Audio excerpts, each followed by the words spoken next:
최근 한국 증시 뭔가 좀 이상하지 않았나요? 하루 동안에 완전히 다른 두 개의 얼굴을 보여줬는데요. 오늘 이 시간에는 도대체 왜 이런 일을 벌어졌는지 그 속사정을 한번 제대로 파헤쳐 보겠습니다. 자, 이 숫자를 한번 보세요. 정말 기가 막힙니다.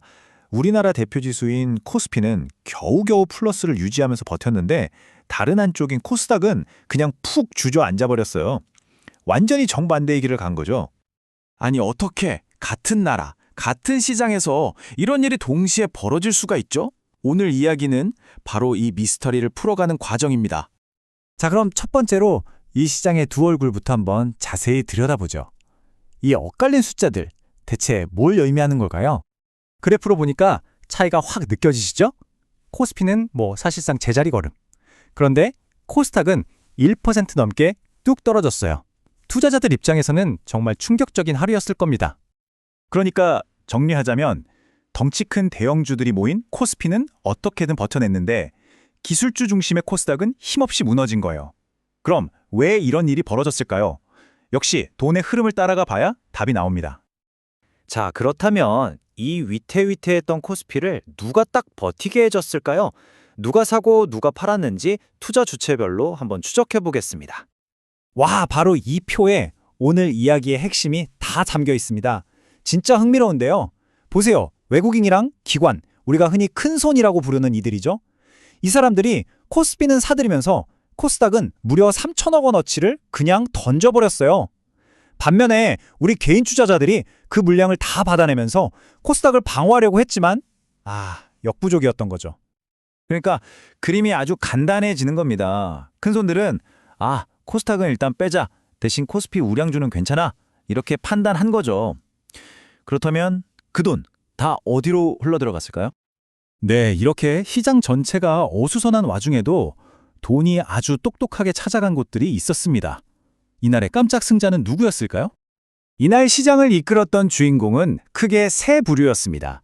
첫째, 전 세계를 휩쓴 AI 열풍의 수혜를 입은 반도체. 둘째, 엄청난 영상 하나로 불붙은 로봇 관련주.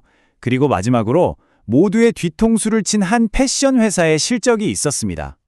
이 반도체 랠리의 시작은 사실 미국이었어요.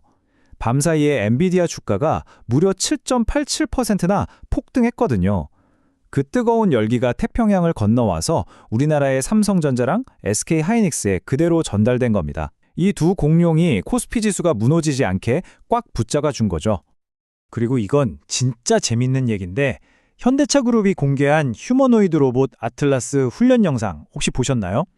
그냥 그 영상 하나가 우리나라 로봇 관련주 전체를 그냥 들썩이게 만들었습니다. 와, 미래가 진짜 오고 있구나 하는 그 기대감 하나가 엄청난 투자로 이어진 거예요. 하지만 반도체도 로봇도 아니었습니다. 이날의 진짜 스타는 따로 있었어요. 바로 한섬이라는 패션 회사입니다. 이 한섬이요, 모두의 예상을 완전히 뒤엎고 영업이익이 무려 30.1%나 급증했다는 소위 말하는 어닝 서프라이즈를 발표한 겁니다. 패션 시장이 어렵다고들 했는데 말이죠. 자, 이런 엄청난 실적을 시장이 가만히 뒀을까요? 아니죠. 바로 반응이 왔습니다. 주가가 하루 만에 자그마치 16% 넘게 폭등해버렸습니다. 자, 그럼 이제 마지막으로 이 모든 개별적인 현상들이 합쳐져서 우리에게 말해주는 더 큰 그림은 뭘까요? 저는 이걸 옥석 가리기의 본격적인 시작이라고 봅니다. 생각해보세요. 같은 날 미국 다우지수는 역사상 처음으로 5만 포인트를 넘기면서 난리가 났습니다. 축제 분위기였죠. 그런데 한국 코스피는요? 고작 0.07% 올랐어요. 이게 뭘 의미할까요? 전 세계적인 훈풍에서 우리 증시가 소외되고 있다는 아주 강력한 신호입니다. 이렇게 시장이 좀 불안하고 방향을 못 잡을 때 나타나는 현상이 바로 옥석 가리기입니다. 이게 뭐냐면 그냥 뜬구름 잡는 기대감만 있는 곳에서는 돈을 빼서 정말로 실적이 확실하고 숫자로 증명된 그런 진짜 알짜 기업으로 돈이 옮겨가는 흐름을 말하는 거예요. 결국 가장 중요한 포인트는 이겁니다. 이렇게 불확실성의 큰 시장에서는 투자자들이 더 이상 미래에 잘 될 거야 라는 이야기에 투자하지 않는다는 거죠. 대신에 지금 당장 눈에 보이는 숫자를 쫓는다는 겁니다. 한섬 주가의 폭등이 바로 그 가장 확실한 증거 아니겠습니까? 이날 시장을 딱 한 문장으로 정리한 말이 있는데요. 정말 기가 막힙니다. 반도체가 멱살 잡고 5,300선을 지켰으나 코스닥의 온기는 식어버린 외화 내빈 장세. 이게 무슨 뜻이냐면요. 겉으로는 반도체 덕분에 화려하고 괜찮아 보이지만 그 속을 들여다보면 다른 종목들은 다 차갑게 식어서 사실은 가난한 시장이었다는 아주 뼈아픈 지적입니다. 여러분은 지금 이 시장 어떻게 보고 계신가요?